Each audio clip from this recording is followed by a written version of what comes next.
Bonjour à tous et bonjour à toutes et bienvenue à cet après-midi de la journée Appui Livre de Pouce Carré. Je suis Anne-Marie Fortin, je suis ravie de vous retrouver pour cet après-midi.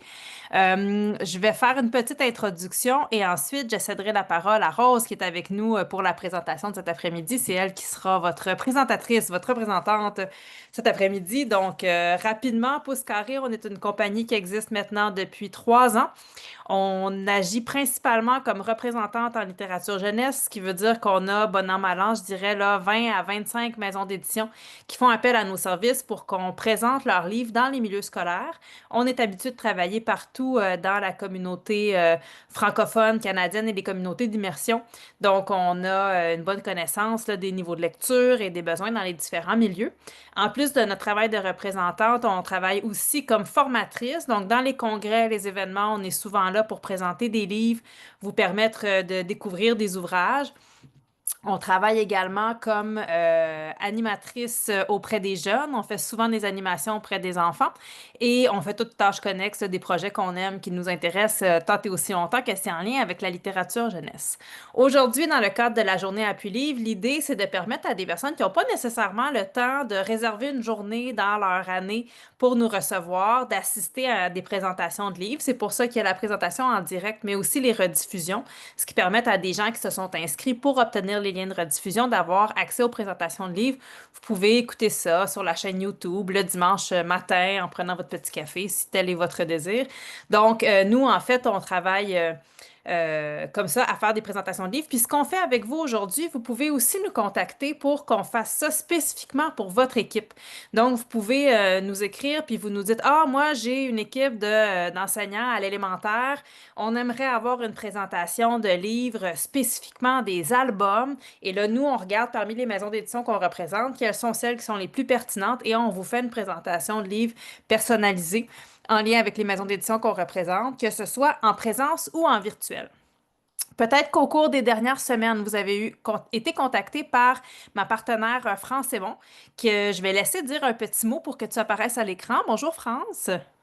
Oui, bonjour tout le monde. Merci d'être là. Bonne présentation. Bye. Alors, c'est pour mettre un visage sur un nom. Si vous avez été contacté par France afin d'avoir accès à nos services ou pour participer à la journée que vous avez aujourd'hui, c'est elle qui vous a contacté. Donc, France s'occupe du développement pour la compagnie. Donc, elle appelle dans les écoles, dans les milieux scolaires pour faire connaître nos services. Chaque fois qu'on fait une présentation de livres, comme une présentation comme on va faire aujourd'hui, c'est entièrement gratuit. Alors, si vous avez des besoins de ce côté-là, écrivez-nous, puis on va vous organiser quelque chose. Il reste de la place d'ici la fin de l'année, puis on est déjà en train de remplir l'automne. Sur ce, j'ai assez parlé. Je vais céder la parole à Rose Carrière-Degnaud qui travaille avec nous ben, on peut dire animatrice, représentante. Elle fait des fiches pédagogiques avec nous. Donc, vous allez voir, elle est formidable. C'est elle qui va vous faire la présentation cet après-midi. Et ce sera la présentation des titres des éditions Scarab, qui est une maison qui va avec les éditions ADA. Mais sur ce, j'arrête de parler et je vais laisser Rose vous expliquer tout ça. Bonne présentation! Merci Anne-Marie. Tout le monde m'entend bien, ça fonctionne. Génial. Donc oui, comme Anne-Marie vient de le dire, je vais vous présenter les livres des éditions ADA et Scarab, qui sont c'est ça, des maisons d'édition sœurs, jumelles, cousines, peu importe comment vous voulez les appeler. Donc, ça va être beaucoup du roman qu'on va avoir aujourd'hui, qu'on va voir ensemble. J'ai une petite bande dessinée à vous présenter, mais sinon, ça sera des romans. Et vous allez voir, ces éditions-là sont surtout connues pour leurs romans d'horreur. Donc, on en a beaucoup là, sur ce thème-là. Mais j'ai aussi, là, autant pour les plus jeunes que jusqu'à des titres qui s'adressent tout à fait à la fin de secondaire, jeune adulte. Donc, on a vraiment un large éventail que j'ai sélectionné pour vous pour répondre à n'importe quel groupe d'âge. Je vais mettre dans le chat avant de vous parler des livres et d'oublier de vous le mettre la bibliographie. Voilà, ça ne devrait pas être très long à télécharger. Oui, donc c'est le même type de bibliographie que ce matin-là. Donc, vous pouvez cliquer sur les liens pour aller voir les informations complémentaires sur les livres. Donc, j'ai choisi de vous les présenter un peu en ordre je vais y aller du plus jeune au plus vieux, du plus facile jusqu'à quelque chose qui est plus une lecture avancée. Si vous avez des questions, n'hésitez pas à m'interrompre ou à écrire dans le chat. Je vais essayer de porter attention au chat. Là, je dis tout le temps, écrivez-moi dans le chat, je vais regarder vos questions. J'oublie tout le temps de regarder, mais là, je vais regarder, je vous jure. Donc, la première série que j'ai à vous présenter, chez les éditions Alias Carab, il y a aussi beaucoup, ça va être des séries à plusieurs tomes, donc des trilogies ou même plus. Donc, ça, c'est chouette aussi si vous avez des fois des jeunes là, qui sont intéressés par un certain titre. Souvent, il y en a d'autres qui vont suivre, là, donc ça, c'est chouette. Là, on peut poursuivre la lecture. Là, ça aide à, des fois, si vous en avez qui ont peut-être plus de difficultés en lecture ou qui sont moins intéressés par la lecture, ben, quand on réussit à les capter avec un thème, une intrigue, un personnage, ben, là, il y en a beaucoup qui suivent. Donc, ça peut assurer la continuité de la lecture. Donc, la première série que j'ai à vous montrer, c'est justement une trilogie. Ça s'appelle Objectif Pro du soccer et c'est écrit par Jérémy Provencher. Ça, c'est le premier tome qui s'appelle Premier contact. Le deuxième tome s'appelle L'Ascension. Et le troisième tome, qui est le tome final, s'appelle La Relève. C'est je l'ai montré vite. La Relève. C'est des romans qui sont écrits quand même assez gros, là. Je vais vous montrer une photo de l'intérieur. Là, on n'est quand même pas dans quelque chose là, qui est premier cycle et tout, mais vraiment quelque chose qui reste quand même accessible. Ça va être des chapitres qui sont courts. C'est des romans qui sont assez courts aussi. Donc, on a comme cette facilité-là là, qui peut des fois être une bonne suggestion pour les plus jeunes ou ceux qui ont des difficultés en lecture. Je voulais vous le mentionner parce que je trouve que ça rajoute quelque chose qui est intéressant. Mais on a un petit badge, si je peux dire, sur la couverture. Ça nous dit que c'est inspiré de l'histoire vraie d'un athlète d'ici. Donc, le personnage, en fait, est inspiré là, d'un vrai athlète québécois qui a évolué dans le monde du soccer. Donc, ça, je trouvais que c'est quand même intéressant là, de savoir que c'est inspiré de la vie réelle. Ça peut peut-être en inspirer certains là, qui sont des aspirants joueurs de soccer. Ça peut peut-être leur montrer comment est-ce qu'ils peuvent arriver à jouer à un niveau supérieur. Donc, c'est l'histoire de Thomas qui, au tout début du roman, a à peine 6 ans. Donc, on le suit vraiment depuis le début de sa passion pour le soccer. Lui, il a grandi, là, son père, là, c'est un fan de hockey. Donc, dans sa famille, on a toujours écouté les matchs de hockey, ils ont toujours joué au hockey devant le garage. Ça a été le sport principal.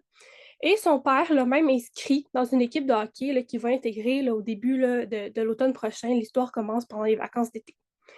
Il se trouve dans une espèce de chalet ou de camping là, avec sa famille élargie, avec les cousins, les tantes, les oncles, les grands-parents, tout ça.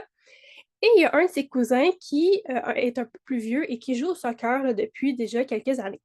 Il voit un peu, il manipule le ballon, là, il fait des petites prouesses là, avec le ballon. Thomas est super impressionné et il va se mettre à jouer avec lui. Ils vont s'échanger le ballon. Puis là, les cousins vont arriver. Puis là, l'oncle aussi veut participer. Puis bref, il s'organise une petite partie de soccer improvisée. Et Thomas va vraiment tomber en amour avec ce sport-là. C'est vraiment, il découvre une passion pour ce sport-là. Puis il découvre surtout qu'il est très, très bon, même s'il n'a jamais pratiqué ce sport-là. Il a comme quasiment un don, là. Son père va voir ça, lui qui a toujours voulu que son fils joue au hockey. Et vraiment un peu hésitant à l'inscrire dans une équipe de soccer. Sa mère, c'est vraiment elle qui va le convaincre là, de le laisser faire. Tant qu'il fait du sport, ben, c'est ça l'important, puis qu'il fasse le sport qui l'intéresse le plus. Il va intégrer une équipe une équipe de quartier, là, qui est un peu, qui joue, c'est pas une ligue très compétitive, là, c'est comme un peu pour le plaisir, pour un peu apprendre les techniques de base, apprendre les règlements du jeu, tout ça, jouer plus sérieusement, mais sans être quelque chose de super compétitif. Il va développer là, sa technique, va rapidement devenir très, très, très, très bon, va devenir trop bon pour la ligue de quartier, et son entraîneur va lui suggérer de participer à une ligue là, qui est plus sérieuses, là, qui font des compétitions régionales et tout, pour être vraiment le jouer avec des gens de son niveau. Et ce qui est vraiment intéressant, c'est que le récit va être entrecoupé de petits chapitres qui vraiment coupe le récit, là j'aurais dû... Ah, voilà. Qui s'appelle les zones de préparation, de réparation, excusez-moi. Et ces petits chapitres-là vont faire à peu près 2-3 pages.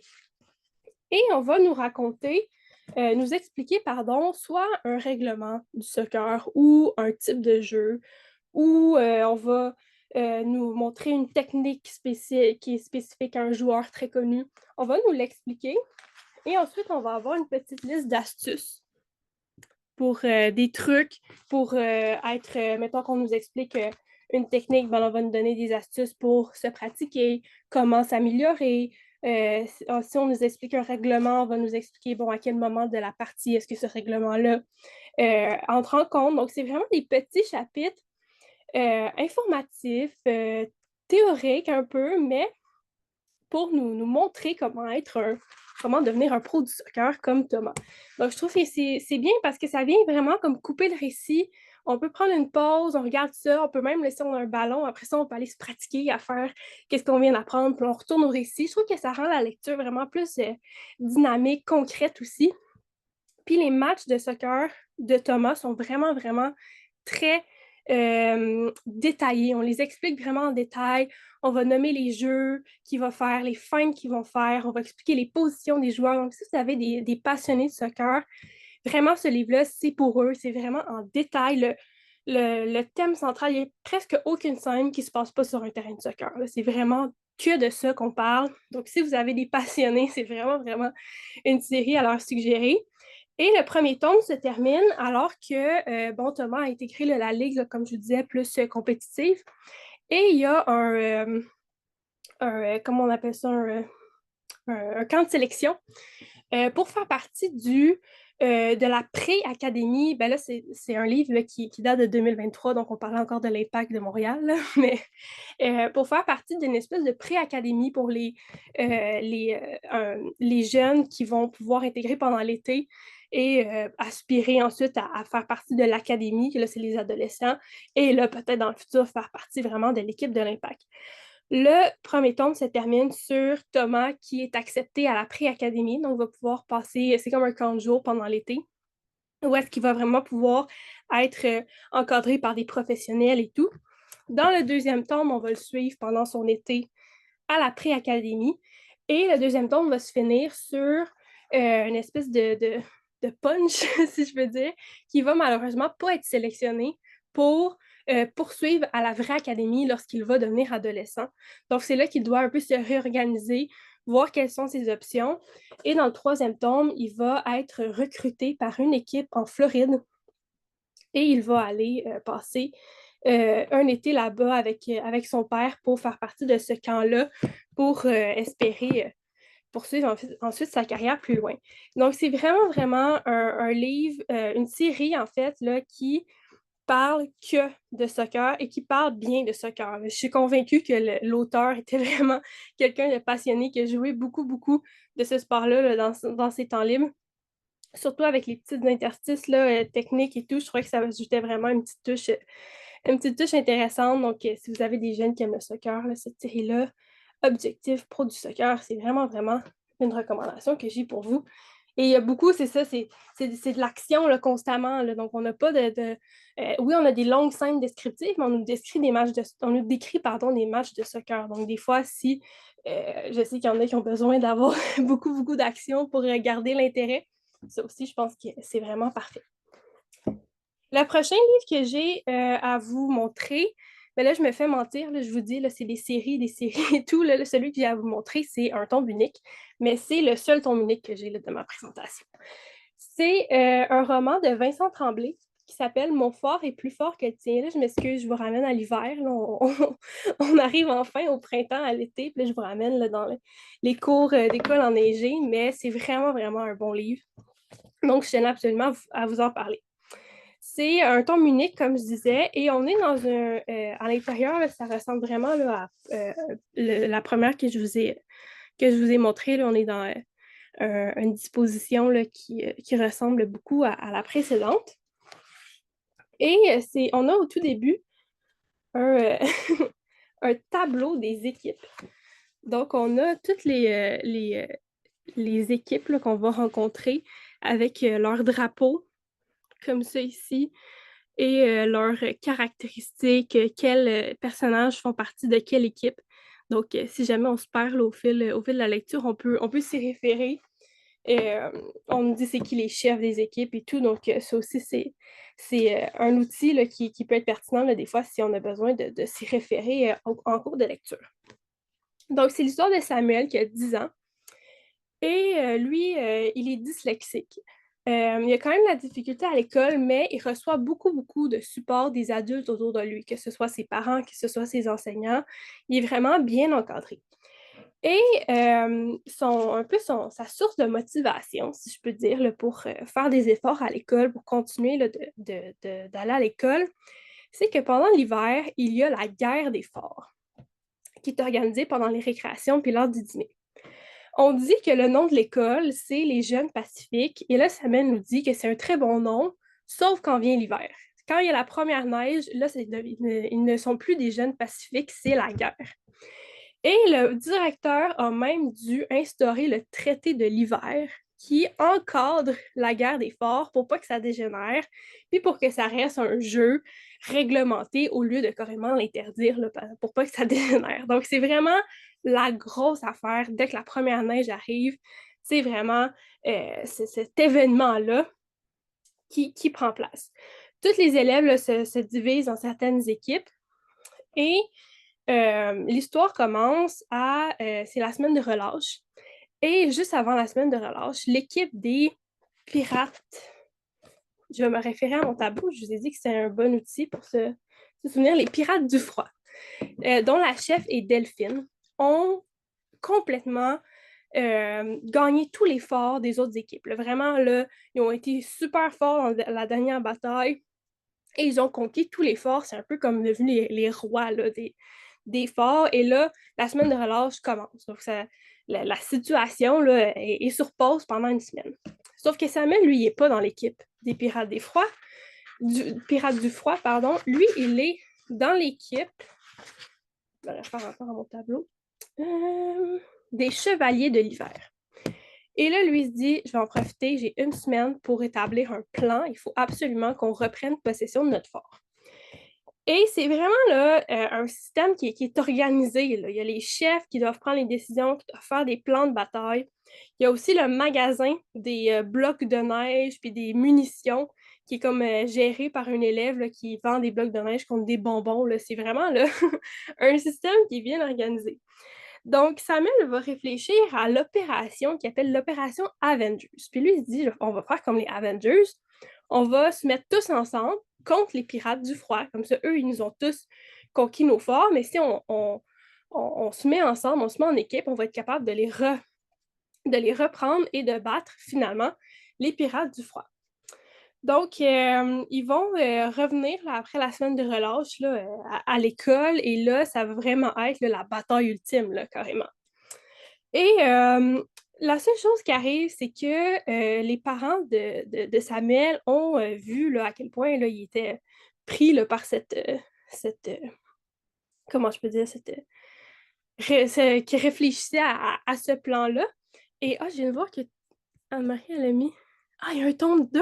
Il y a quelqu'un qui nous a écrit ça, je ne le savais pas. Audrey Pruneau nous a écrit, il y a un tome 2 qui est paru. Ah, Là, ben j'ai là, mis le lien, il est paru le 15 janvier 2025, donc c'est très récent. Et ben, tant puis, mieux. ça s'appelle Mon fort est plus fort que le tien 2. Bon, on se trompe pas. Mais bonne nouvelle, toi qui as aimé ça, tu vas Ben oui, pouvoir lire la suite. tant mieux. Replonger en hiver. Oui, replongeons-nous. Mais tant mieux s'il y a un tome 2. Qu'est-ce que je disais? Oui, c'est ça, ses parents là, ont vu à quel point est-ce que ça prenait de son temps et lui ont interdit de participer à la bataille parce que là, il y a un examen là, d'écriture qui s'en vient. Il faut vraiment qu'il se concentre là-dessus, il faut qu'il se pratique, il faut qu'il étudie.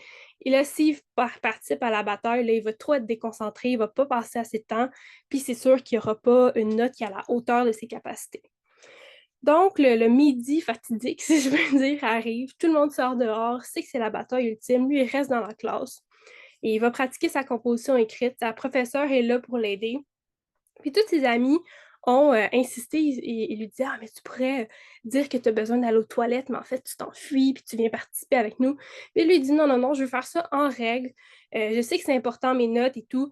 Je veux vraiment me concentrer là-dessus. » Et c'est là que la professeure va lui dire que c'était un peu un test, si je peux dire, là, pour savoir où étaient ses priorités, s'il était vraiment capable de mettre toute son énergie dans ses résultats scolaires. Puis en fait, c'est pas vrai qu'il y a une présentation, une composition écrite à faire, c'était juste pour voir s'il était capable de mettre ses efforts là-dessus. Donc, elle dit, vas-y, là, tu peux participer à la bataille. Puis là, super fier, super content. Ils vont gagner la bataille ultime contre les pirates du froid. Et c'est là qu'ils vont se rendre compte, en fait, que cette équipe-là des Pirates du Froid était constituée un peu de tous les jeunes qui ont été rejetés par les autres équipes. Donc, tous ceux qui étaient soit trop petits, trop jeunes, trop fatigants. Tu sais, des fois, le petit frère fatigant qui veut toujours jouer avec toi à la récré, tu te dis, voyons, va-t'en, tu m'énerves. Cette équipe-là était constituée de tous ceux qui ont été rejetés par les autres équipes, qui se sont mis ensemble, et c'est là que ça va un peu leur faire prendre conscience que, bon, ils ont peut-être été pas super corrects avec tout le monde. Donc, ils vont avoir un consensus. Il va y avoir cette réconciliation-là à la fin. Mais c'est vraiment, on est d'accord, là, on sait bien que c'est inspiré là, de la guerre des Tucs. Là. On a vraiment cette même ambiance-là, cette même trame-là, narrative-là. Mais c'est vraiment, vraiment là, un roman qui est très drôle, qui a encore une fois beaucoup d'action avec les batailles. Je suis sûre qu'il y en a beaucoup là, qui vont avoir envie là, de construire des forts là, après avoir lu ce livre-là. Puis encore là, tant mieux s'il y a un tome 2. C'est vraiment, vraiment chouette. Je prends un petit peu d'eau. La prochaine trilogie que j'ai à vous montrer, j'ai tout mélangé, ils sont pas dans le bon ordre. C'est de Dani Rotondo et Émilie Pépin qui sont auteurs et illustratrices de cette série-là. Le premier tome s'appelle Bienvenue à Notre-Dame de l'Os.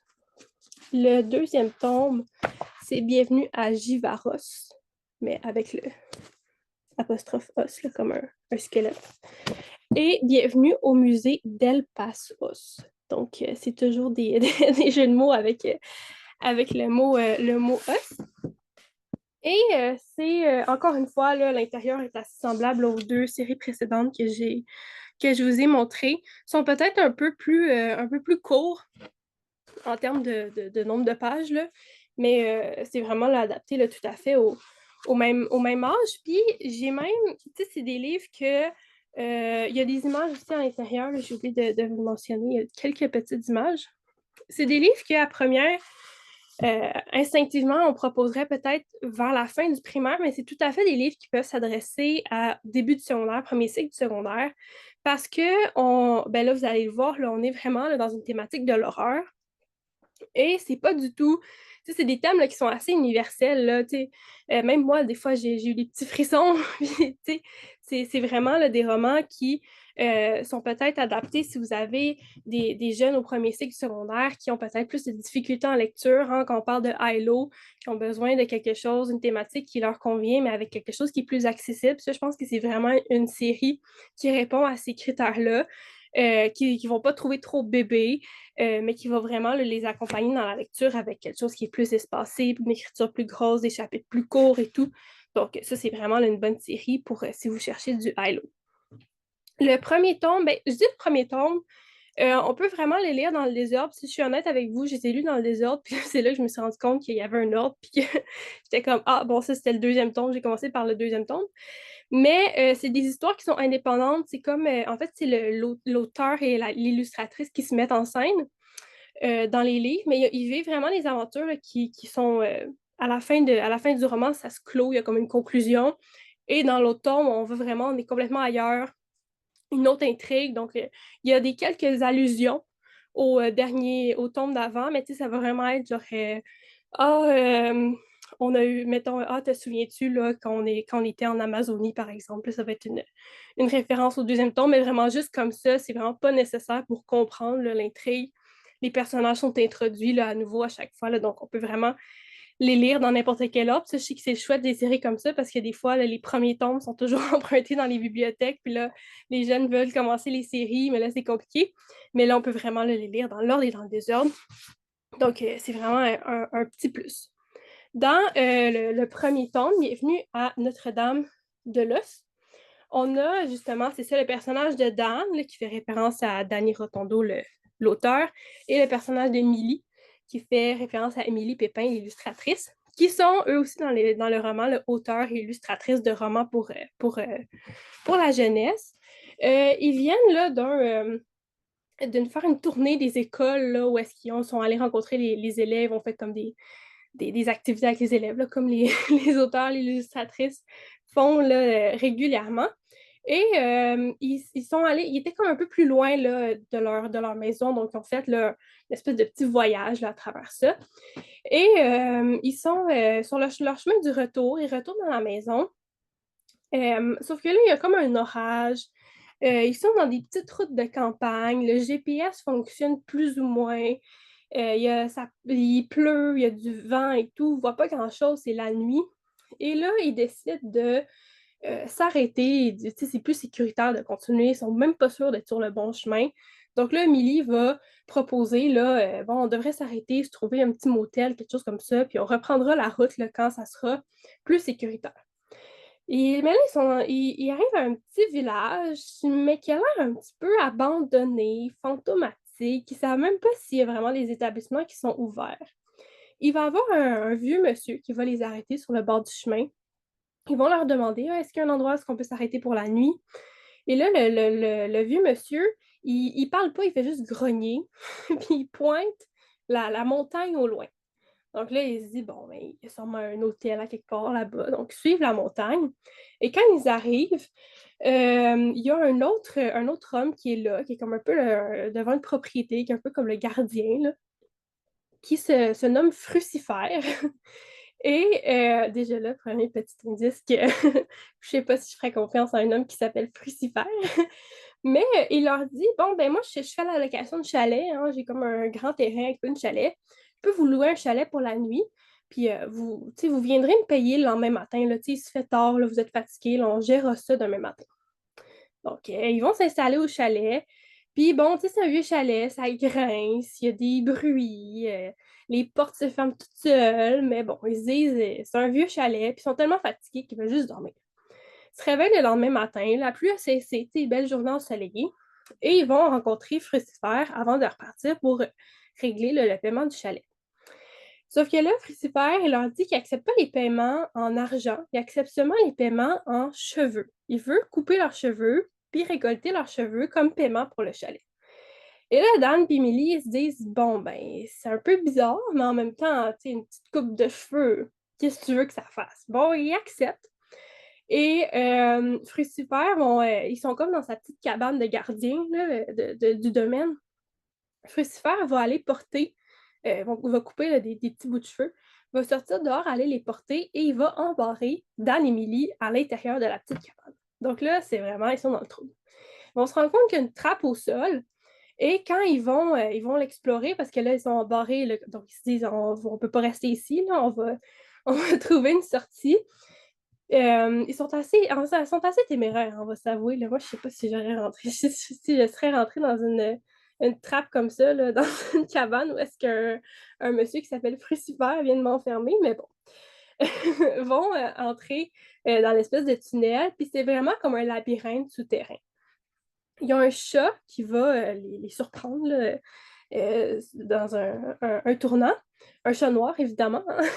Et il va avoir à côté de lui un espèce de vieux cahier où est-ce que quelqu'un aurait tracé un plan du labyrinthe et aurait tenu un journal parce qu'il se serait retrouvé enfermé comme Dan et Millie et aurait tenu ce journal-là pour s'occuper jusqu'à ce qu'il meure là, parce qu'il était enfermé dans le labyrinthe.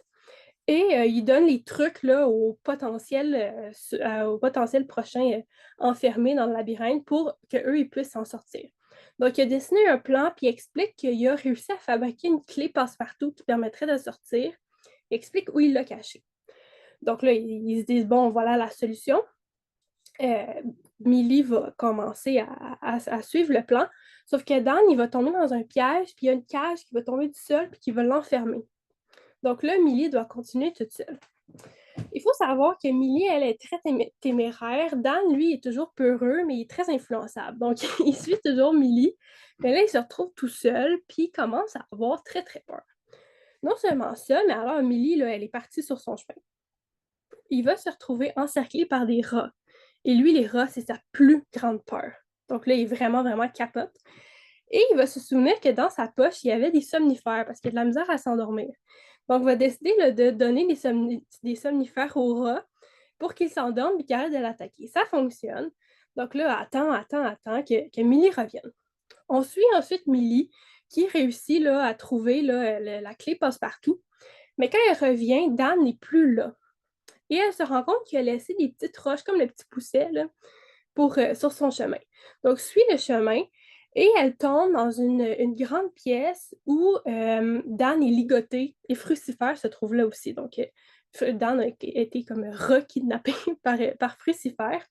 Et c'est là qu'elle va se rendre compte que, c'est un piège depuis le début, évidemment, si on le savait, mais que Frucifer avait une raison là, de vouloir leurs cheveux puis de les enfermer et tout. Parce que le village là, dans lequel ils ont séjourné est victime d'une espèce de malédiction qui fait en sorte qu'il ne peut apparaître qu'à la pleine lune. Et Frucifer a trouvé une espèce de potion là, pour être capable de renverser ce sort-là. Et ça lui prend des cheveux humains et des rats pour faire sa potion. Donc là, il a réussi à avoir les cheveux humains. Sauf que là, vous vous souvenez que Dan, il a endormi les rats. Donc là, Frucifer est assez fâché parce qu'il ne peut pas réussir. Là, lui, il était là, il avait le dernier ingrédient, il allait pouvoir réussir à faire sa potion, mais là, ça ne fonctionne plus. Il va avoir, là, vous vous souvenez du vieux monsieur qui grognait au début? Lui aussi va arriver, c'est l'acolyte de Frucifer. Et là, les deux vont se chicaner pour savoir qui va tuer Dan et Millie en premier. Donc, ils se bataillent un peu. Et c'est là que ça finit sur une espèce de note quand même assez drôle. Là. Oui, c'est de l'horreur. Oui, tout au long du livre, on a eu ce suspense-là, mais on a cette note de légèreté-là à la fin que je trouve qui est quand même assez comique. Pendant qu'ils se bataillent, ils vont tomber dans un puits sans fin, puis ils vont juste disparaître. Puis là, Dan et Millie sont là. Puis là, ils ont la clé, passe-partout, que Millie a trouvée. Fait que là, ils font, bon, ben, on va juste débarrer. Fait que les débarrent, puis ils sortent dehors, puis ils s'en vont, puis ils continuent leur vie comme ça, comme si rien ne s'était jamais passé. Puis Frucifer et son acolyte ont comme péri là, dans le puits sans fond. Donc, on a cette finale-là, je trouve, qui est quand même assez drôle, qui fait en sorte que des fois, si vous avez des jeunes qui sont un peu plus réticents là, au genre de l'horreur, mais qui sont quand même curieux, veulent quand même s'initier, je pense que c'est un bon premier roman à lire, parce qu'on a quand même cette finale-là, là, ça finit bien. Les méchants sont punis, les gentils s'en sortent. Donc, je trouve que c'est quand même rigolo. Tandis que moi, je trouve que le troisième tome, c'est-tu lui? Non. Le troisième tome, c'est lui, le musée d'El Paso. C'est parce qu'ils sont même pas écrits sur, des fois, sur le côté, là, ça va être écrit 1, 2, 3. Mais là, comme je disais, c'est tellement pas important l'ordre dans lequel on lit qu'ils sont même pas inscrits là, nulle part là, sur le livre. Mais dans le musée d'El Pasos, on va avoir une histoire qui est un petit peu plus horreur typique, là, avec ça va être épeurant jusqu'au bout, puis il va y avoir vraiment une finale digne des romans d'horreur. Donc, j'ai l'impression qu'il y a un peu une gradation aussi là, du premier tome jusqu'au troisième tome. En fait, Dan et Millie vont se retrouver dans un musée qui reproduit des grandes scènes historiques en grandeur nature. Là, il va y avoir, par exemple, une scène de la peste, là, par exemple, qui va illustrer l'épidémie de peste. Il va avoir une scène où est-ce qu'il va y avoir des vikings, toutes des reconstitutions historiques comme ça. Et ils vont se rendre compte, en fait, que plus ils se promènent dans le musée, évidemment, ils ont assisté là, à une tournée du musée là, à minuit le soir, là, une visite hantée, évidemment. Et là, ils vont se rendre compte de petit à petit qu'ils entendent des bruits qui sortent des mannequins, si je peux dire, là, comme un musée de cire. Là.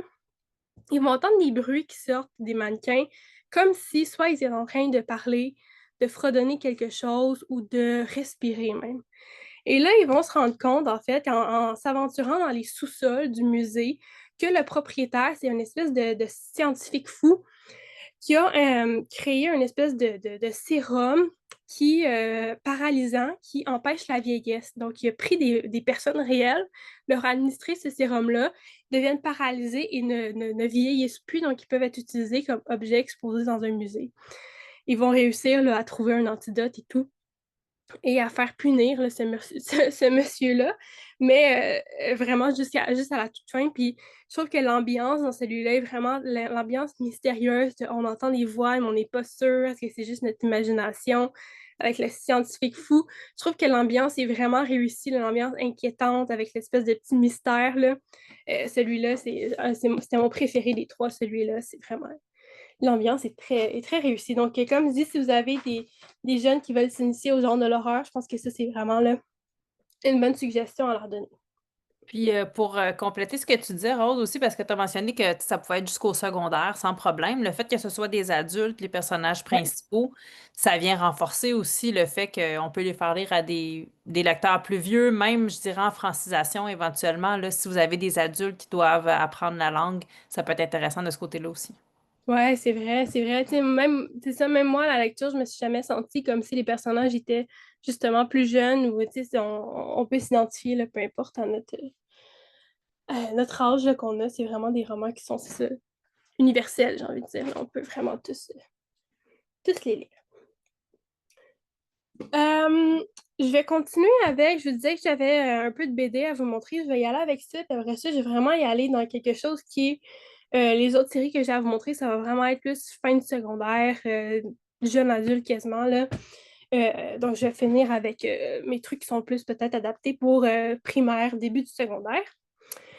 En fait, j'en ai 4 avec moi, mais c'est la série que vous connaissez probablement, mais c'est la série Tatoué Hockey qui est une série de bandes dessinées, là, j'en ai plein avec moi, qui sont comme, comment je peux dire, divisées en sous-collections. Là. Les premiers, on a première période et deuxième période. C'est de Marc Baudet, je ne sais pas si je l'ai mentionné. Et l'autre, ça va être parce que dans le fond, là, je vous l'explique tout croche, mon Dieu, je suis pas claire. Ces deux-là, Tour du chapeau et Le Grand Dégagement, c'est comme la série principale, si je peux dire. Et ensuite, première période et deuxième période, c'est comme le avant. C'est comme dans Monster Inc. puis Monster University. Là, on a accès au avant, mais après, comme les événements qui sont passés avant les événements principaux. Là, c'est comme des prequels. Si vous connaissez là, la série de bande dessinée Gang de rue, c'est en fait ces livres-là, première période, deuxième période, c'est les BD Gang de rue qui ont été réédités en BD format là, plus, ça ressemble quasiment à un roman. Et vous avez 2 bandes dessinées dans chaque livre. Donc, vous avez 4 bandes dessinées au total. J'espère que c'était clair. Donc, dans le fond, si on veut les lire dans l'ordre de. Là, c'est comme Star Wars. Si tu veux les lire dans l'ordre réel ou dans l'ordre du fil des événements, c'est un peu au choix. Là. On peut vraiment les lire dans n'importe quel ordre. Mais moi, je trouve que c'est plus clair si on commence par première et deuxième période, qui sont les événements avant. Parce que dans ceux-là, les personnages nous sont un peu comme pitchés, mais là, on comprend d'où ils viennent. En tout cas, moi, j'ai trouvé que c'était plus clair de commencer par celui-là. Et dans la première période, on a. Je vais vous montrer un peu l'intérieur là, quand je dis que c'est une bande dessinée.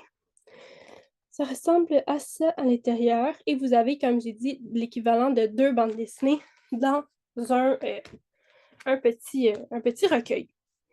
Il y a, c'est l'histoire là, des amis qui ont entre 10 et 12 ans, à peu près. Il y a 3 clans, si je peux dire. Il y a le clan qui sont les fans du Canadien de Montréal. Il y a le clan qui sont les fans des Bruins de Boston.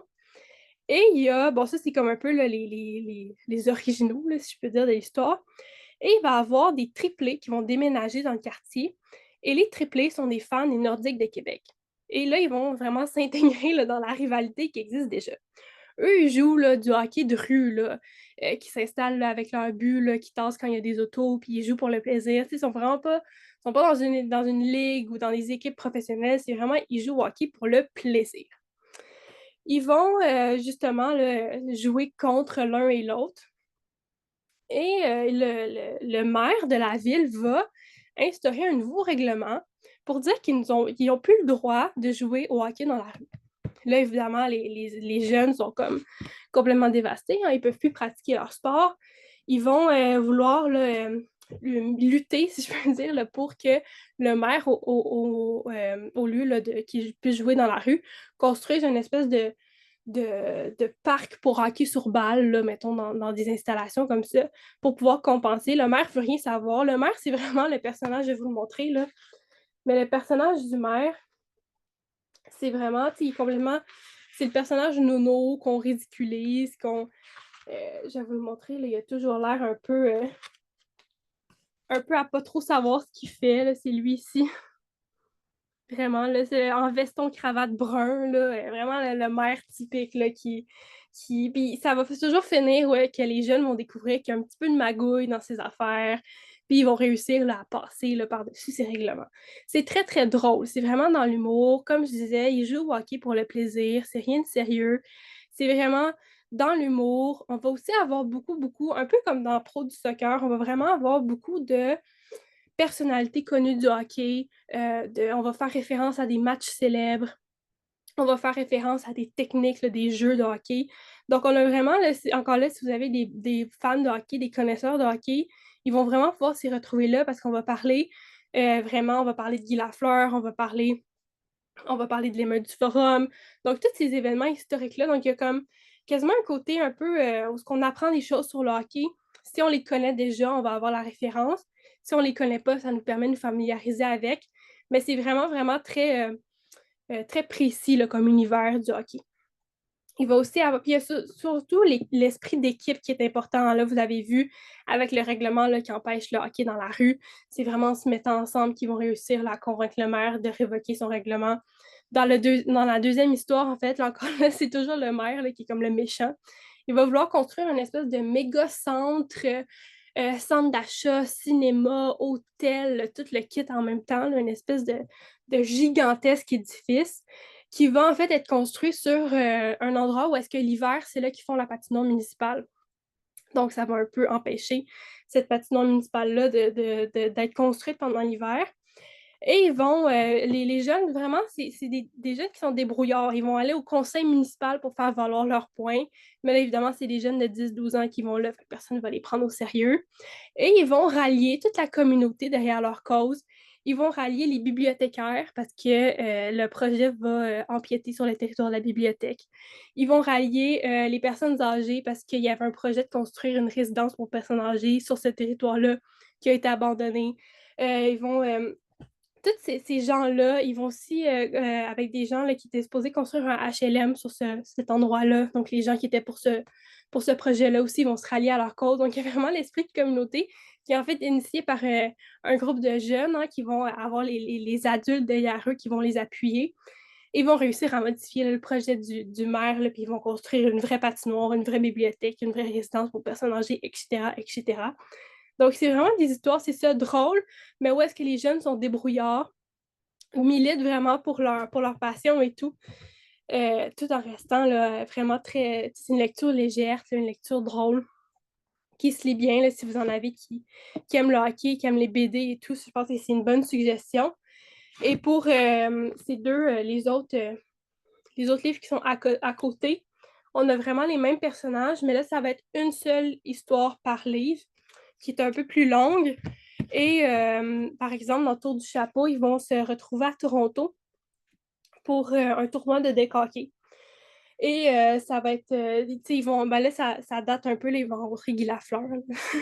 Mais si vous avez justement là, des jeunes là, qui connaissent bien les joueurs iconiques, là, ils vont rencontrer Guy Lafleur, ils vont rencontrer des autres, là, c'est le seul que j'ai dans mes souvenirs qu'ils rencontrent, mais ils rencontrent aussi d'autres joueurs importants comme ça, iconiques. Donc, si vous en avez qui les connaissent, ils vont pouvoir avoir la référence. Donc, c'est ça, participe au tournoi de décoquer à Toronto, vont visiter le Temple de la Renommée aussi à Toronto. Donc, on va parler de tous les records, les statistiques. Celui-là, j'ai l'impression que ça nécessite quand même des connaissances de base du hockey pour se retrouver dans ce livre-là. On va beaucoup parler de records, de statistiques et tout. Donc, je pense que c'est vraiment un livre là, qui est destiné là, à ceux qui ont des connaissances, aux passionnés. Et ce qui est drôle dans ce livre-là, c'est que, bon, vous vous souvenez là, qu'il y a l'équipe, là, le clan qui sont fans des Canadiens, des Bruins et des Nordiques.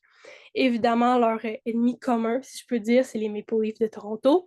Donc là, ils vont se retrouver à Toronto, au Temple de la Renommée. Et là, il y en a un de ces jeunes-là qui va entrer dans le Temple de la Renommée et qui va être le millionième visiteur, quelque chose comme ça de l'année, genre, quelque chose comme ça. Et va remporter des billets pour aller voir un match des Maple Leafs. Mais là, les jeunes, eux, ils veulent pas aller voir les Maple Leafs, ils les détestent, donc ils vont quand même aller voir le match de Toronto, mais bon, ça va être là, ils vont un peu se moquer de la foule et tout, donc c'est vraiment dans l'humour, des fois c'est ridicule, on se moque souvent des autres, mais c'est vraiment là, très léger. Et ça parle comme, j'ai l'impression que c'est comme la version hockey BD de Pro du soccer. Vraiment, là, on est dans une équivalence. Là, il n'y a pas beaucoup de scènes qui ne se passent pas pendant un match de hockey. Donc, c'est vraiment là, centré là-dessus, mais c'est vraiment une bonne suggestion, je trouve. Puis encore là, les jeunes ont 10-12 ans, mais moi, je vois vraiment aucun problème à ce que ça soit suggéré au secondaire, même à la fin du secondaire, parce que ça reste que c'est un thème qui est assez universel. On a aussi des personnages adultes. Il y a le personnage du maire que, je veux pas, en étant plus vieux, on comprend certaines blagues qui passent sous notre nez quand on est plus, quand on est plus jeune. Donc, on rit à des choses différentes selon l'âge qu'on a, mais c'est vraiment quelque chose, là, je pense, qui peut, même pour jeunes adultes, là, c'est c'est des livres là, qui peuvent être intéressants à n'importe quel âge. Rose, Oui, Chelsea nous demande si tu peux nous remontrer le maire, le livre, oui. s'il te plaît. Je suis surprise de. C'est une série que moi, je connaissais pas. Moi, je t'écoute comme une participante aujourd'hui, là. Puis, je suis surprise d'entendre parler de ce côté militant. Je trouve ça vraiment intéressant d'avoir, tu sais, le rapport au militantisme puis au fait de se mettre en équipe. Puis, des Mhm. séries de hockey, il y en a beaucoup. Mais de l'avoir en bande dessinée, ça, Ouais. honnêtement, tu sais, j'en connais pas tant que ça, là, des séries de BD sur le hockey. Je trouve que ça peut permettre d'aller rallier des non-lecteurs ou Mhm. des sportifs qui sont Ouais. moins attirés par la lecture. Puis après ça, ah ben t'as aimé ça, des séries de hockey, il y en a en roman, il y a des. Tu parlais des statistiques, tu sais, il y a des livres de statistiques de hockey, là, les super vedettes, puis tout ça que les jeunes Mhm. aiment beaucoup. Fait qu'il y a tout ça qu'on peut mettre en commun. Je trouve que c'est un Ouais. bel ajout à ce qui existe en matière de hockey. Ouais, ouais, ça permet, tu sais, des fois, la lecture d'un roman, on trouve ça peut-être comme une grosse montagne à traverser, mais là, d'avoir le thème qui nous intéresse, mais avec quelque chose qui est plus accessible. Je vous remonte le maire qui ici. Je peux Je pas sais faire de la pas là. politique, mais c'est comme un petit mélange de Régis Labombe puis de Nicodère, hein, on C'est dirait. exactement ce que j'allais dire. C'est Ah, ben exactement c'est ce ça, que ben j'allais dire. Chelsea, il ressemble à Régis Labombe, ancien maire de la ville de Québec, c'est ça, ouais. Ouais, On dirait un ouais. mélange entre les deux, un petit peu.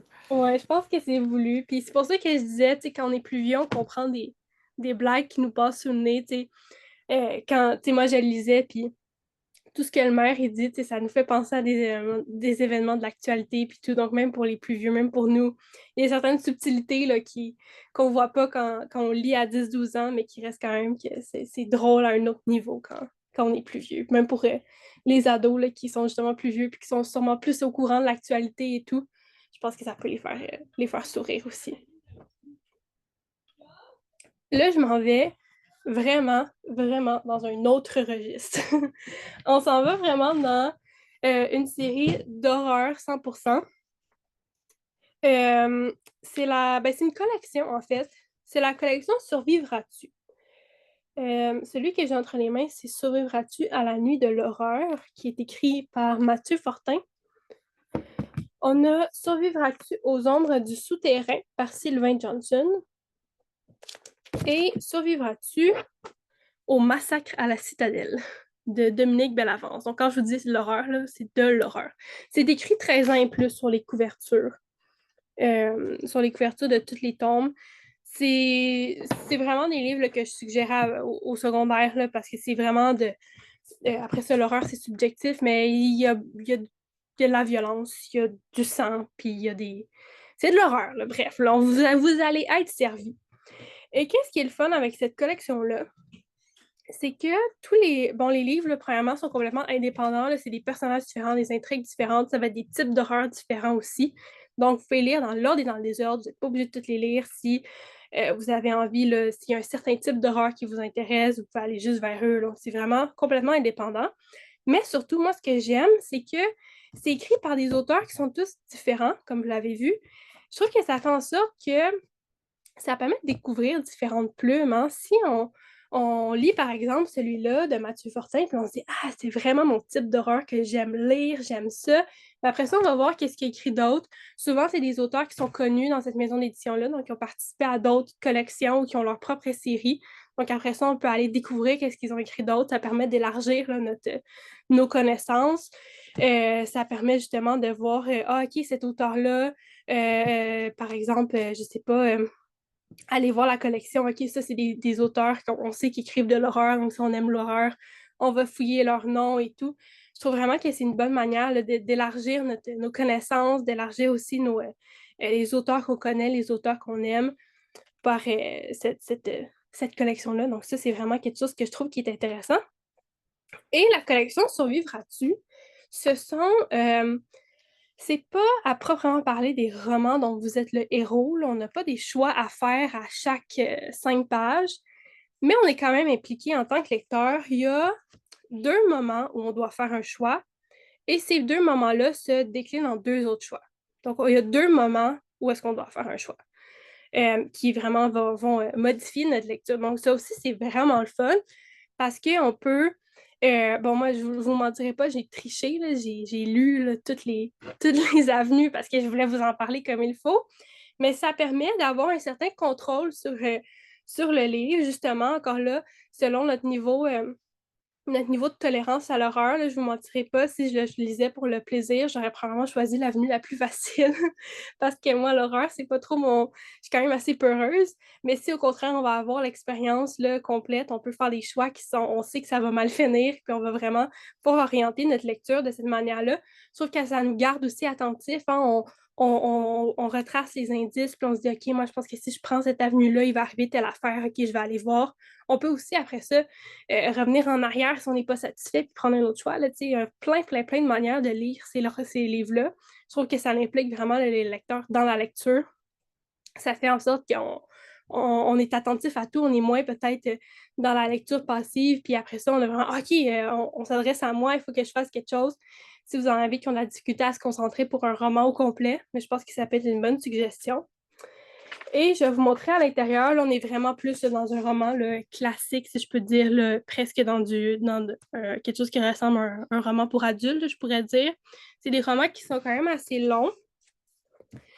Et bon, celui que j'ai sous la main, c'est Survivras-tu à la nuit de l'horreur? C'est l'histoire de Christina, qui est en secondaire 4, si je ne me trompe pas. Donc, en tout cas, bref, fin du secondaire.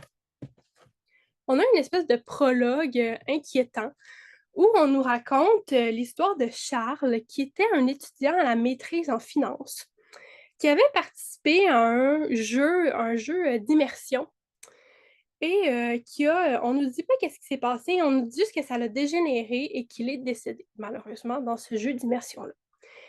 Et on sait que Charles est devenu comme prisonnier un peu du jeu d'immersion, il est devenu comme un fantôme un peu qui hante les lieux, qui n'est pas capable de s'en sortir. Donc on a ce prologue-là un peu inquiétant, énigmatique. Ensuite, on plonge dans l'histoire de Christina, qui est une adolescente, et ses amis veulent participer pour le soir de l'Halloween, veulent participer à un jeu d'immersion qui se passe dans une forêt et ils doivent parcourir la forêt pendant la nuit. Et en fait, l'objectif du jeu, c'est ils ont jusqu'à 6h30 du matin pour arriver de l'autre côté de la forêt. Et la première personne qui réussit à traverser la forêt reçoit 5000 $. Pas pire. Christina, elle est super peureuse. C'est un peu comme moi, mettons. Elle, ça ne l'intéresse pas. Elle ne veut pas participer à ça. Elle sait qu'elle va avoir peur, qu'elle va être stressée, qu'elle n'aimera pas ça. Bref, elle n'aura aucun plaisir. Mais elle se dit, 5000 $, c'est pas négligeable, tu sais. Puis elle se dit, moi, dans le fond, j'ai juste à commencer le jeu, sprinter jusqu'au fond de la forêt, m'en débarrasser le plus vite possible, puis repartir avec 5000 $ en poche. Ça, c'est son plan. Quand ils arrivent là-bas avec ses amis, il y a comme un système de classification, si je peux dire, du jeu avec la couleur du chandail qu'on porte. Donc, les participants doivent choisir entre un chandail bleu, un chandail rouge ou un chandail noir. Et cette couleur de chandail-là, c'est comme le degré d'intensité avec lequel les acteurs du jeu d'immersion peuvent interagir avec toi. Donc, si c'est un chandail bleu, c'est comme le niveau le plus bas. Donc, par exemple, ils n'ont pas le droit, mettons, de toucher ou ils n'ont pas le droit, par exemple, de faire certaines choses, par exemple, de sortir de la forêt, puis mettons, de faire un saut. Tu sais, c'est comme le niveau le plus bas. Chandail rouge, c'est intermédiaire. Ils ont le droit de te faire un saut, mettons, ou de te faire, par exemple, de faire, tu sais, mettons, si on met ta main dans ton dos, là, puis tu les vois pas, puis là, ça fait comme faire le saut comme ça. Ils ont le droit de te toucher à à un certain niveau. Puis le chandail noir, là, ils peuvent te kidnapper dans les bois. Ils peuvent, tu sais, c'est vraiment le package deal. Là, ils peuvent te faire n'importe quoi. Ils ont le droit là, de te kidnapper, de t'attaquer et tout. Évidemment, Christina prend un chandail bleu parce qu'elle ne veut rien savoir de tout ça. Et elle est avec 4 autres amis. Il y a 2 de ces amis-là qui vont prendre un chandail rouge, donc l'expérience intermédiaire. Et il y a deux autres qui vont prendre un chandail noir, donc l'expérience extrême. Et là, le premier choix qu'on doit faire, c'est si on veut suivre les amis qui ont le chandail rouge ou le chandail noir. Là, je vais vous montrer. Là, j'aurais dû mettre un post-it. Mais je l'ai ouvert à la bonne page au hasard. C'est pas beau, ça. Et là, on nous dit, ici, à toi de choisir pour Christina. Et là, on nous dit si elle décide de suivre Marion et Alex, qui sont ses amis qui ont le chandail rouge, rends-toi au chapitre 4. Et si elle décide de suivre Louis et Paula, ceux qui ont le chandail noir, rends-toi au chapitre 13. Donc, on a les indications comme ça. Et je vous le dis tout de suite, ça se finit mal dans la plupart des cas. Je ne vais pas vous dire je ne vais pas vous voler le punch, là, je ne vous dirai pas quelle décision mène à quelle fin, mais je vais quand même vous dire un petit peu là, qu'est-ce qui va se passer. Il y a une des options où ils vont se retrouver dans une espèce de, tu sais, il y a plein de bâtiments là, dans la forêt là, qui font partie du truc d'immersion. Il y a par exemple un vieil hôpital abandonné, un village hanté, il y a des installations comme ça. Il y a une espèce de cirque macabre un peu. Dans une des options, on va se retrouver dans l'hôpital abandonné et ils vont comme, dans le jeu, tu as comme 3 vies. Tu peux comme mourir, puis là, le jeu recommence et tout. Bon, on va se retrouver là, attaqués par des loups-garous dans l'hôpital hanté. Et ils vont, tu sais, quand je vous dis horreur, on est vraiment là tout. On a des monstres, on a des loups-garous, on a des vampires, on a des zombies. On a vraiment tous les codes de l'horreur sont présents. On va se retrouver dans cet hôpital hanté-là. Et il y a comme un code que tu peux, mettons, tu veux sortir du jeu, il y a un mot de passe là, que tu peux dire, puis là, le jeu va s'arrêter autour de toi. Il y a des responsables qui vont venir là, te chercher, te sortir du jeu. Donc, il y a une des options où est-ce que Christina décide d'arrêter le jeu. Sauf que là, vous vous souvenez, au début, là, je vous ai parlé de Charles là, qui est décédé. Là. Ben là, on se rend compte là, que les gens qui viennent sortir Christina du jeu, c'est pas des vrais employés, c'est comme le fantôme de Charles et il a organisé là, je vous le dis, il a organisé un massacre. Tout le monde meurt. Et vraiment, tout le monde meurt à la fin.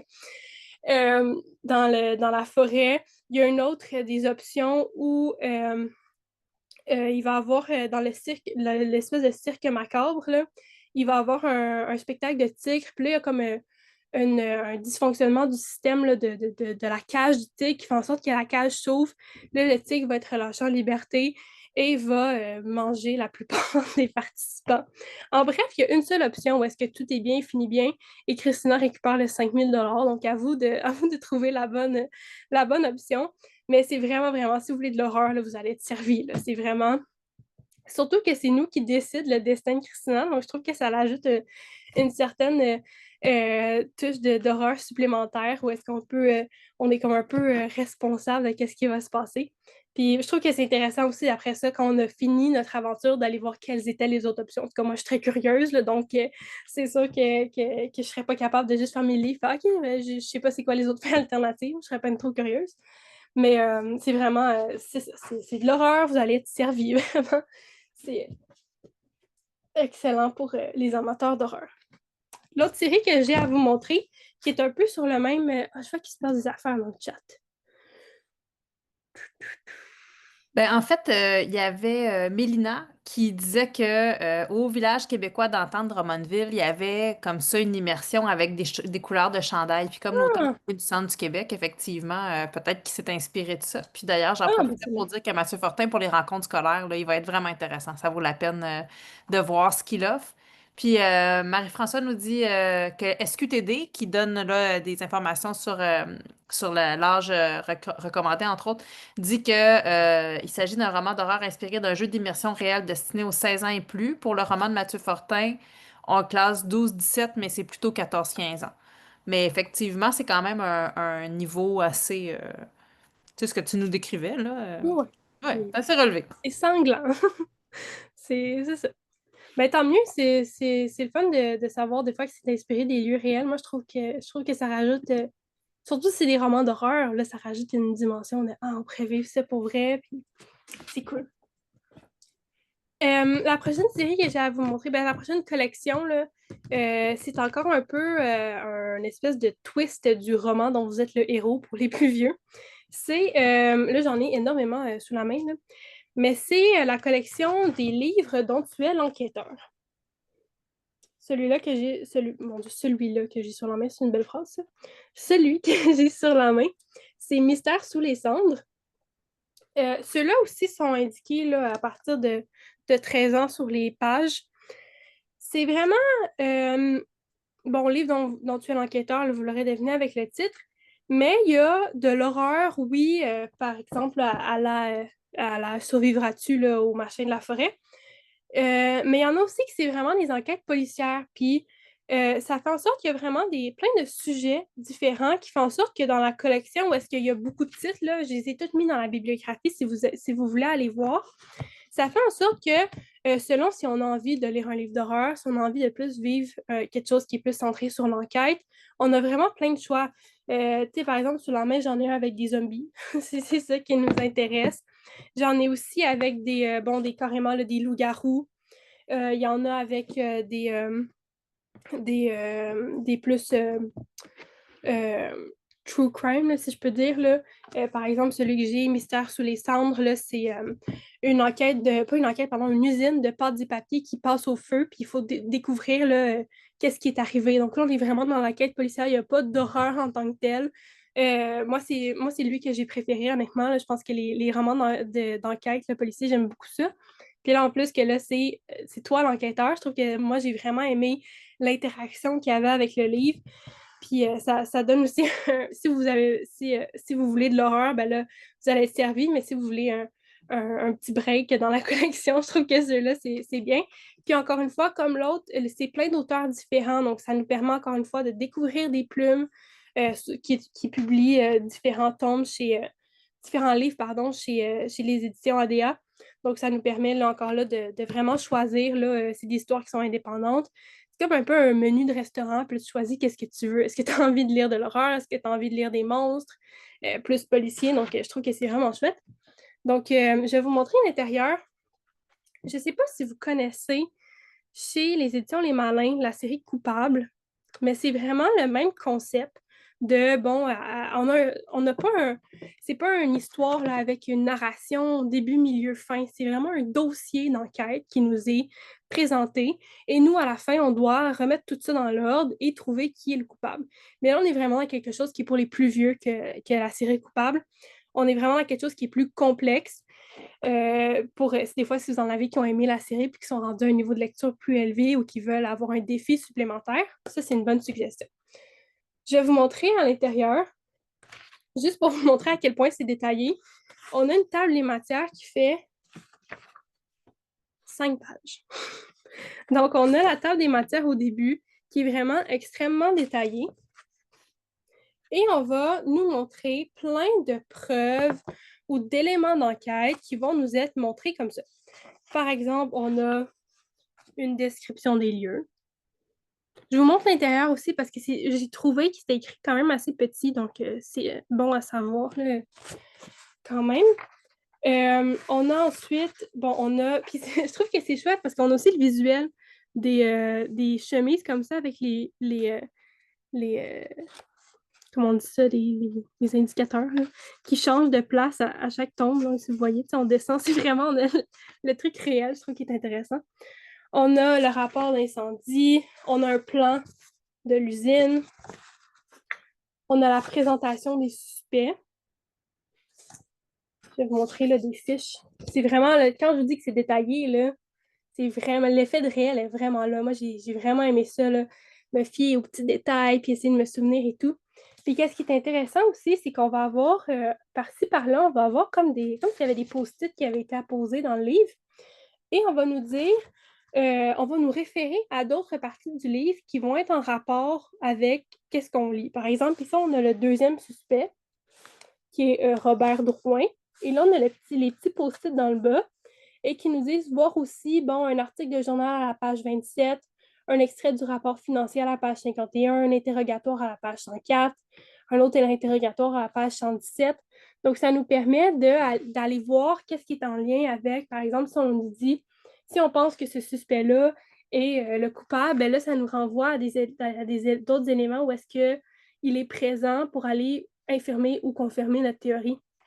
On a des rapports, des références à d'autres endroits dans le livre que je trouve que c'est bien pensé parce qu'on peut facilement se perdre dans cette abondance d'informations-là. Donc après ça, si on veut faire un récapitulatif, d'avoir des indices comme ça, je trouve que c'est bien fait. On va avoir des vidéos de caméra surveillance qui vont nous être rencontrées. On va avoir des interrogatoires qui ont été retranscrits. Et à la toute fin, on va avoir justement le moment où on doit, à la conclusion, on nous donne un dernier indice et on doit arriver à la conclusion qui on pense qui est le coupable. Et on nous explique à la toute fin là, qui était le coupable et pourquoi, quels éléments menaient à cette conclusion-là, quelles fausses pistes on aurait pu prendre et tout. C'est vraiment, je trouve que c'est quasiment un jeu, tu sais, rendu là. C'est le genre de livre que tu aies un cahier de notes à côté, puis un surligneur, puis que si tu veux vraiment t'investir dans ta lecture pour essayer de trouver.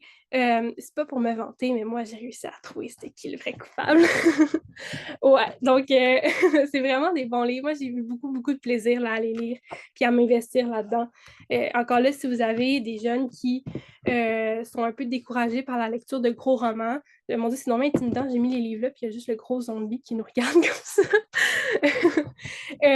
Qu'est-ce que je disais? Oui, c'est ça, si vous avez des fois des jeunes là, que la lecture d'un roman, c'est peut-être décourageant et tout, mais là, ils sont super investis.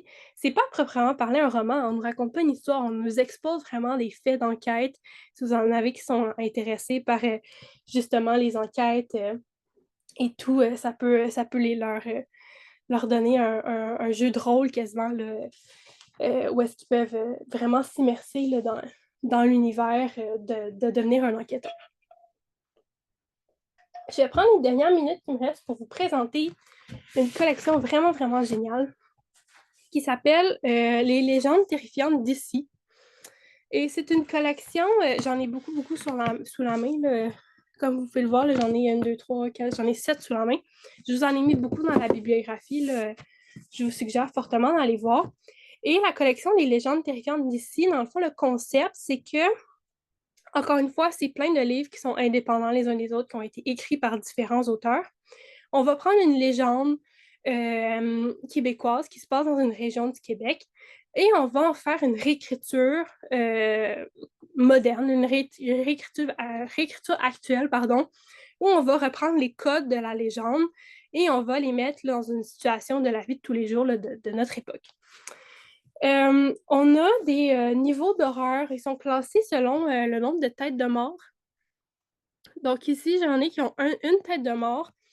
De ce que j'ai ma classification personnelle, là, si je peux vous dire, les 1 tête de mort, il y a comme une conclusion où il y a une certaine logique derrière le phénomène mystérieux. Les 2 têtes de mort, il n'y a pas nécessairement d'explication rationnelle. Et les 3 têtes de mort, si on est-tu les 3 têtes de mort? Oui, les 3 têtes de mort comme ça, là, c'est vraiment il n'y a pas de fin heureuse. Là. Donc, si je peux vous les résumer comme ça. Puis là, il Il y a 4 têtes de mort, mais en tout cas, moi, sous la main, je n'en avais pas qu'il y avait 4 têtes de mort. C'est comme sur 4, je ne sais pas s'il y en a, parce que c'est une série là, qui est continuellement en publication. Là. Il y a beaucoup, beaucoup, beaucoup de titres. Puis comme je voyais là, que récemment, il y en avait d'autres qui avaient été ajoutés, donc peut-être qu'il y aura des 4 têtes de mort à venir, mais en tout cas, moi, je n'en ai pas lu jusqu'à présent. On a Il y toujours a, au tout début. il y en a un qui a été publié récemment, il y en a deux. Ah, La Dame Blanche, mhm, puis la Croix maudite de Khozabskal. Ce serait des quatre têtes de mort, mais ça fait partie des nouveautés. Il y a eu quatre nouveautés. Le mhm. monstre du lac Memphremagog, les brigands de Cap-Rouge, qui sont une des trois têtes de mort, puis les deux autres qui en ont quatre. Fait que ce seraient les premiers, effectivement, à être aussi terribles. Bon, ben, j'ai hâte de voir à quel point est-ce que. Parce que moi, j'ai trouvé que les 3 têtes de mort, c'était. J'ai trouvé que c'était quand même assez intense dans l'horreur. À voir si vous avez des adeptes de l'horreur. Des fois, il y en a qui en ont jamais assez. Bon, ben voilà. Au début des livres, on a tout le temps une petite introduction qui fait comme 2 pages où est-ce qu'on va nous présenter la dite légende qui inspire là, l'histoire. Donc, tu sais, c'est vraiment on nous l'explique en 1 page et demie. Là, ça se termine ici. Ça, c'est le chapitre 1 qui commence. Donc, on nous l'explique très brièvement. On va nous raconter aussi dans quelle région du Québec est-ce que ça se passe. On va nous raconter brièvement la légende. Donc, on a les codes. Puis après ça, c'est le fun de voir quand on lit, on fait OK, oui, je me souviens, cet élément-là faisait partie de la légende d'origine. C'est comme ça qu'ils l'ont adapté et tout. Et c'est des romans qui sont assez courts. Hein. Vous voyez, c'est des petites plaquettes. Ils font. Euh, celui-là fait 114 pages. Ils sont à peu près toutes là, dans le 100-150 pages. Donc, ça aussi, c'est des lectures qui sont accessibles, qui se font rapidement. Pour des fois des bonnes suggestions là, de livres à lire en série. Là. Après ça, j'ai l'impression que ça va être une collection où il va y avoir beaucoup de titres. Donc, si on veut les lire en série, là, comme ça peut être motivant. Celui que j'ai sous la main, là, c'est La coureuse des grèves. Et bon, on suit une histoire de ces 2 jumeaux, Eliane et Thomas. Eliane et Tommy, excusez-moi, Tommy, qui vont passer l'été chez leur grand-père à Saint-Jean-Port-Joli. Et ils vont, bon, je vous le raconte rapidement là, parce qu'il ne me reste pas beaucoup de temps, mais leur grand-père va leur raconter la légende de la coureuse des grèves, qui serait comme une espèce de femme qui court sur la grève et qui piège un peu les. Ah, il y a quelqu'un qui dit que c'est votre coin de pays, c'est cool ça. Il y a plein, c'est ça se passe dans plein de régions du Québec différentes. J'en ai le Trou du Diable, c'est à Shawinigan, Sirène-du-Golfe, c'est en Gaspésie et tout. Donc, on a vraiment plein de régions du Québec qui sont représentées. Après ça, c'est cool.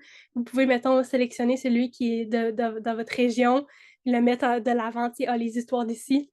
Puis là, il y a plein de références là, au lieu, justement, où est-ce que l'histoire se passe. Et bref, les jumeaux vont être amenés à rencontrer la coureuse des grèves. Et celui-là, c'est un tête de mort. Encore, je vous disais qu'il y a une explication rationnelle à la fin. Ils vont être amenés avec, euh, pardon, sur la plage, ils vont trouver un collier quand ils vont toucher le collier, ils vont être comme transportés dans des centaines d'années plus tôt où est-ce que la coureuse des grèves a réellement existé, là, cette femme-là qui est à l'origine de la légende. Ils vont être comme transportés dans le temps et ils vont assister au moment où est-ce que cette femme-là, qui était considérée comme une sorcière par le village, a été comme brûlée au bûcher. Ils vont voir cette scène-là et c'est là qu'ils vont se rendre compte en fait que cette femme-là, dont la légende a fait là, comme étant la méchante, lui a donné le mauvais rôle, en fait, était seulement la victime de cette histoire-là. Donc, à la toute fin, ils vont vouloir comme rectifier le tir, rectifier son histoire, lui rendre justice là, par rapport à ce qui est arrivé, faire en sorte là, que c'est pas un fantôme qui est maléfique, mais bien là, une victime là, de cette chasse aux sorcières-là. Donc, il y a comme une finalité où est-ce que je dirais pas que ça se finit bien, mais il y a quand même cette conclusion-là qui est comme plus proche là, d'une explication rationnelle. Mais c'est vraiment, si je peux vous les montrer en rafale, là, ça c'était La coureuse des grèves, il y a les sirènes du Golfe, le Trou du Diable, comme je disais, qui est à Shawinigan, ça c'est un de ceux que j'ai beaucoup, beaucoup aimé. La danse du diable aussi, celui-là c'est un trois têtes de mort, puis celui-là est vraiment bon, c'est l'histoire d'une d'une adolescente qui veut devenir influenceuse, si je peux dire, là, sur les réseaux sociaux, qui fait des vidéos d'elle qui danse. Puis il y a toute cette métaphore-là où est-ce que le diable va un peu la prendre sous son aile, devenir un peu son mentor et tout pour la faire connaître, lui faire avoir plein d'abonnés et tout. Bon, on comprend la métaphore avec le danger des réseaux sociaux, les inconnus sur les réseaux sociaux et tout. Mais en tout cas, il y a toute une trame en parallèle qui se passe avec son meilleur ami qui, je ne vais pas vous aller le punch parce que moi, je trouve que le punch de celui-là m'a vraiment pris de court. Fait que je ne vais pas trop vous en dire. Mais s'il y en a un que vous voulez mettre sur votre liste de lecture de la fin de semaine, je vous recommande celui-là. Il est vraiment très, très bon. Il y a aussi Les Feux Follets, Les squelettes du lac des tombeaux et la R. J'ai vu que Anne-Marie a mis dans le chat là, la collection complète. Là, allez voir, il y en a beaucoup, beaucoup, beaucoup. Je trouve que le concept est super intéressant, justement, avec plein de régions du Québec qui sont représentées. Vous pouvez choisir celle qui vous concerne, puis faire toute une espèce d'activité régionale autour de ça. Là. On peut faire vraiment plein de choses, puis c'est des romans courts. Donc, puis moi, tu sais, je vous disais là, que j'aime pas trop l'horreur et tout, mais j'aime beaucoup le côté légendes, contes folkloriques et tout. Donc, ça, c'est venu me chercher. Donc, il y a comme cette espèce d'hybridité-là des genres qui fait qu'on peut aller chercher là, un public plus large. Ben, Juste une petite intervention, Rose, excuse-moi, oui, effectivement, comme tu disais, comme activité, ça peut être le fun de faire quelque chose de régional, mais si on a envie de travailler avec ces livres-là, mais le livre que tu suggérais sur la danse, je trouve qu'il est au-delà des régions, il est très Mhm. international en fait. Fait Ouais, que c'est vrai. c'est juste une C'est petite... vrai. Merci. Puis j'ajouterais qu'on a préparé Pouce Carré une fiche pédagogique sur la collection. Là, je suis en train de vérifier sur le site. Je ne suis pas certaine qu'elle a déjà été mise en ligne. Non, je suis allée Mais voir hier pour la plugger, puis elle pas n'était encore pas là. encore là, hein. Mais donc, il y aura une fiche pédagogique. Puis la fiche pédagogique qu'on a faite, c'est vraiment une fiche qui vise à faire découvrir la collection. C'est Rose qui a travaillé sur la fiche. C'est France aussi. Et, pardon? C'est France aussi qui a eu France l'idée. aussi, oui, c'est vrai, vous avez travaillé en équipe. C'est vrai, pardon, des fois, je parle le fil un peu. Mais donc, vous avez bien vu que c'est pas moi qui ai travaillé là-dessus. Donc, c'est surtout ça qu'il faut retenir. Donc, il y a une fiche pédagogique qui a été faite sur cette activité-là, où on vous invite à devenir comme des reporters des activités surnaturelles qui peuvent avoir lieu dans chacune de vos régions. Et puis, donc, c'est ça, il y a eu 4 nouveautés qui sont parues.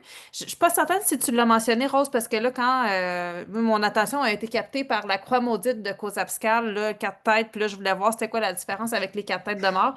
Mais les prologues, là, les préfaces dont tu as parlé, c'est Brian Perrault qui les a Mhm. écrites et c'est lui qui présente la série. Puis Brian Perrault est connu dans l'univers justement du conte régional là, pour les raconter et les avoir déjà partagées. Puis une activité que vous pouvez faire également avec ces réécritures-là, ben, c'est d'aller chercher les versions originales ou des versions plus traditionnelles, puis de comparer la version traditionnelle avec la réécriture contemporaine. Puis qu'est-ce qui a été mis à jour, qu'est-ce qui a été ajouté. Puis aussi, je pense que dans les une tête, de ce que moi j'ai lu dans les une tête, les gens meurent pas aussi. Mhm. C'est une Ouais. différence qu'il va y avoir parce que moi j'ai lu un 3 têtes qui était le lac des tombeaux. Puis dans le lac des tombeaux, les gens disparaissent puis ils reviendront pas là. Puis dans ce qui est écrit de la croix maudite de Cosapscal, il est écrit Jules tomberait de mort, le sang coule et ça ne fait que commencer. Fait que tu sais, il y a des gens qui meurent. Donc ça peut être une distinction aussi. Ils vont aller mettre plus de têtes quand c'est plus dramatique. Et je voulais aussi mentionner, parce qu'on a des participants qui sont pas du Québec aujourd'hui dans la présentation, puis qui vont nous écouter en rediffusion, mais tu sais, en faisant une recherche rapide, j'ai trouvé Manipogo, le monstre du lac Manitoba, au Manitoba. J'ai trouvé Mugwump. Est-ce que vous connaissez Mugwump, qui est aussi appelé Old Tessie, qui est le monstre du lac Témiscamingue qui va jouxter le Québec et l'Ontario? Il y a Ogopogo en Colombie-Britannique. Donc, en faisant une recherche rapide en quelques monstres et légendes, là, moi, je connais pas toutes les légendes de chacune des régions, mais vous avez sans aucun doute dans votre région des légendes aussi qui sont connues. Puis ça peut être des légendes comme ça peut être des légendes urbaines. Là, vous pouvez soigner un peu sur le thème là, et de réécrire ces histoires-là à la sauce contemporaine. Si vous rencontrez Ogopogo dans le lac Okanogan, en Colombie-Britannique, aujourd'hui, comment ça se passe? Qu'est-ce qu'il fait avec vous? Est-ce qu'il existe vraiment? Donc, ça peut être intéressant aussi là, de le travailler comme ça. Donc, oui, c'est une série, pour l'instant, en tout cas, ben, ça s'appelle Les légendes terrifiantes du Québec. Donc, c'est une série qui est basée au Québec, mais vous pouvez tout à fait la prendre puis l'adapter, puis c'est intéressant. De toute façon, les contes et légendes, je veux dire, moi, je serais intéressée à lire une histoire sur le monstre du Loch Ness, là. Donc, c'est intéressant de les découvrir, peu importe où on est, mais aussi de les adapter à ce que vous avez comme légendes et créatures terrifiantes là, dans votre coin de pays. Il y avait une histoire, moi, qui me fascine, là, parce que je vais au moins une fois par année à Winnipeg, et puis il y a un hôtel supposément avec une chambre hantée. Là. Ça, un jour, j'aimerais bien lire une histoire qui nous raconte la chambre hantée du vieil hôtel. Ça serait une bonne histoire qu'on pourrait adapter à la sauce contemporaine. Imaginez une équipe de hockey qui loue là, au même étage que la chambre hantée, et puis là, ben, qu'est-ce qui arrive dans cet hôtel-là? Eh bien voilà, c'est notre mode aujourd'hui, on dépasse un peu notre temps, mais c'est parce qu'on a tellement de bons livres à vous présenter puis des belles ressources à vous faire découvrir. Rose, merci infiniment pour ta Merci. présentation. Moi aussi, j'en ai appris beaucoup en t'écoutant. J'ai fait des recherches en même temps pour voir si des fois je pouvais vous mettre, j'ai mis des petits liens dans la conversation à l'occasion lorsque c'était nécessaire. Donc merci pour cette belle présentation. Merci à tout le monde pour votre présence. C'est toujours apprécié de vous voir, de vous rencontrer. Je vous rappelle que vous pouvez vous inscrire à notre infolette si vous voulez être informé des prochaines animations qui auront lieu dans nos journées Appui Livre. Je vous rappelle aussi que ces présentations-là, vous pouvez nous en faire la demande et on peut les organiser spécifiquement pour votre milieu. Puis vous savez, votre milieu, ça peut être vous tout seul, là. On est habitué de faire des présentations à une personne. Je vois Marie-François cache la tête, on s'est vu il n'y a pas tellement longtemps, justement, dans un contexte comme ça. Mais quand vous êtes la personne de votre milieu qui fait la recherche de livres, ben, c'est vous qui avez besoin de cette présentation-là. Nous, on n'a pas besoin de rencontrer 70 personnes. Puis en un pour un, on a des échanges aussi, on partage, on peut, s'il y a des livres que vous connaissez déjà, vous nous dites passe au prochain ou ah ouais, mais raconte-moi le don parce que des fois, c'est pratique de se le faire raconter. Alors, n'hésitez pas à nous contacter. Vous pouvez nous contacter là, une des trois et puis on va vous répondre rapidement pour que vous ayez accès à toutes ces informations. Puis, je vous remercie chaleureusement. Si jamais on n'a pas l'occasion de se revoir d'ici la fin de l'année, je vous souhaite un très bel été. Puis, on peut se retrouver dès l'automne pour de nouvelles présentations. Quelqu'un m'écrit et on partage aux collègues qui ne pouvaient être présents. Bien sûr, merci Marie-François. Effectivement, ces enregistrements-là, ce qui va être diffusé, puis là, si les gens nous écoutent en rediffusion, ils se trouvent sur notre chaîne YouTube, puis ils sont accessibles à tous. Alors, n'hésitez pas à les partager.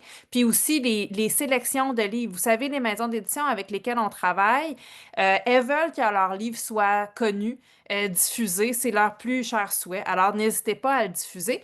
Puis également, sachez que même si vous avez vu une présentation de nos livres, souvent on arrive seulement à présenter un pourcentage des livres de la maison d'édition. Donc, vous pourriez voir deux présentations de la même maison d'édition. La seule chose, c'est mentionnez-nous là. Si jamais vous dites, j'ai assisté à la journée Appui Livre sur les éditions Scarab ADA, est-ce que tu as d'autres livres de la même maison d'édition ou de d'autres maisons d'édition? Puis nous, ben, à ce moment-là, on va s'assurer de ne pas vous faire perdre votre temps en vous montrant les mêmes. Mais même dans Survivras-tu, Rose vous en a raconté un, mais il y en a 5 autres, donc on peut vous en raconter d'autres. Des fois, ça peut être pertinent de le faire comme ça. Il y a des collections au scellé. Imaginez la collection Tabou, on aurait pu faire 1 heure et demie là-dessus ce matin, donc c'est ça. On peut vous présenter plusieurs livres. Merci à tous et à toutes, et je vous souhaite de belles lectures et un bel été.